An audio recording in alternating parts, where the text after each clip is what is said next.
Buen día, mi nombre es Erika Julián Mora Sánchez, soy de la sede facultativa de la Universidad Nacional Abierta de Distancia. Me encuentro en el curso de Física Electrónica. El número de código de mi grupo es 10-0414A-954. Mi tutor es Eduard Jimmy Jaramillo y a continuación vengo a dar la sustentación del ejercicio. Entonces iniciamos. Tenemos acá la agenda. Vamos a hablar primero del periodo de señal, seguido de la frecuencia de señal, seguido de la fase de amplitud y por último del valor medio y eficaz. El primer punto, el periodo de señal, entonces, ¿qué es? Es el tiempo que se demora cada valor de la sinusoide de corriente alterna en repetirse o cumplir un ciclo completo, ya sea entre pico y pico, entre valle y valle o entre nodo y nodo. Entonces, como decía anteriormente, es el tiempo que se demora en cumplir un ciclo completo, ya sea entre pico y pico, entre valle y valle, pero en sí es el tiempo que se demora en cumplir el ciclo completo. El periodo se expresa en segundos y matemáticamente se puede presentar por medio de esta fórmula, que es T igual a 1 sobre frecuencia. Entonces esto es el periodo de señal. Continuamos. Frecuencia de señal. La frecuencia es cuántas veces se repite algo. Entonces, en el caso de la corriente eléctrica, la frecuencia es el número de veces que una onda sinusoidal se repite o completa un ciclo, ya sea positivo o sea negativo. Por lo menos acá. Entonces, 1, 2, 3. Entonces ya podemos decir que tenemos acá un ciclo, acá otro ciclo y acá otro ciclo. Hercio es igual a un ciclo por segundo. Ciclo, una onda completa de corriente alterna o tensión. Alternancia, la mitad de un ciclo. Periodo, el tiempo requerido para producir un ciclo completo de una forma de onda. Entonces, resumiendo, la frecuencia es cuántas veces se repite algo. Entonces acá tenemos 1, 2, 3 y 4. La fase de amplitud. La amplitud de la señal se refiere al valor máximo que ésta alcanza. Es la distancia máxima entre el punto más alejado de una onda y el punto de equilibrio medio. Entonces es el valor máximo que se puede alcanzar. Pero esta se divide en dos. Amplitud de pico y amplitud de pico a pico. Entonces la amplitud de pico es el valor máximo que tiene una señal considerada desde el valor 0.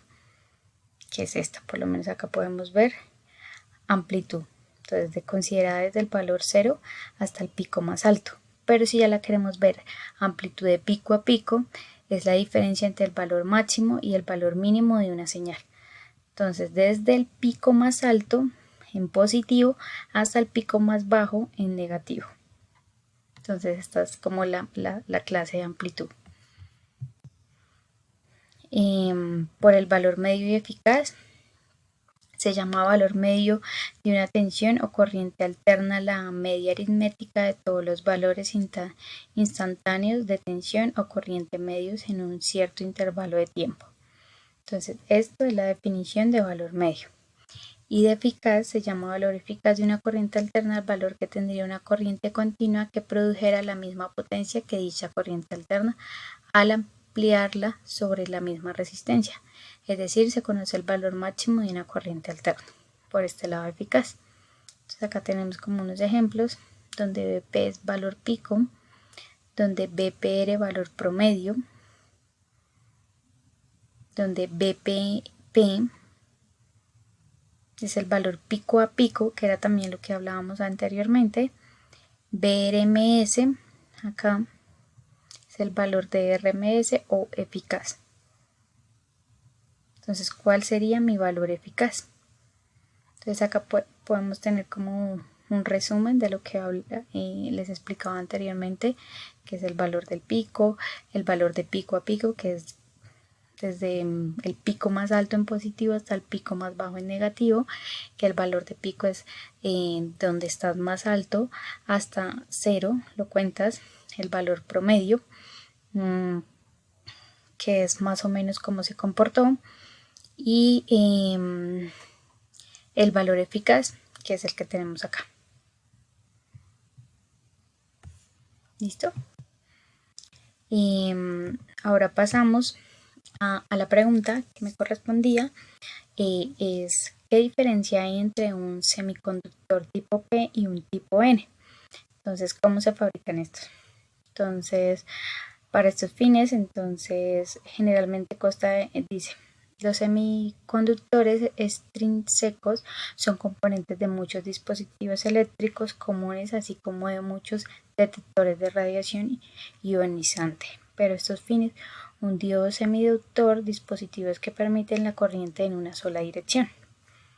Entonces, estos semiconductores son los que permiten la corriente en una sola dirección. Generalmente constan de semiconductores tipo P, tipo N, colocándolos en unión entre sí. Entonces, algunas de las diferencias más importantes es que la mayoría de los portadores de carga en el cristal son electrones negativos en el tipo N, y en el tipo P la mayoría de los portadores de carga en el cristal son agujeros de electrones portadores de carga positiva. Entonces acá tenemos que la carga en el cristal son electrones negativos en el tipo N, y en el tipo P son portadores de carga positiva. ¿Listo? Entonces es como la diferencia como más puntual. También el resultante neto es que aumenta el número de agujeros de electrones, mientras que se reduce el número de electrones de conducción. El número de electrones de conducción aumenta, mientras que el número de agujeros se reduce en el P. También es una gran diferencia comparado con el N. Entonces estas son como las diferencias, hay muchas más, pero son como las más significativas. Bueno, eso ha sido todo, muchas gracias, espero haya sido muy claro.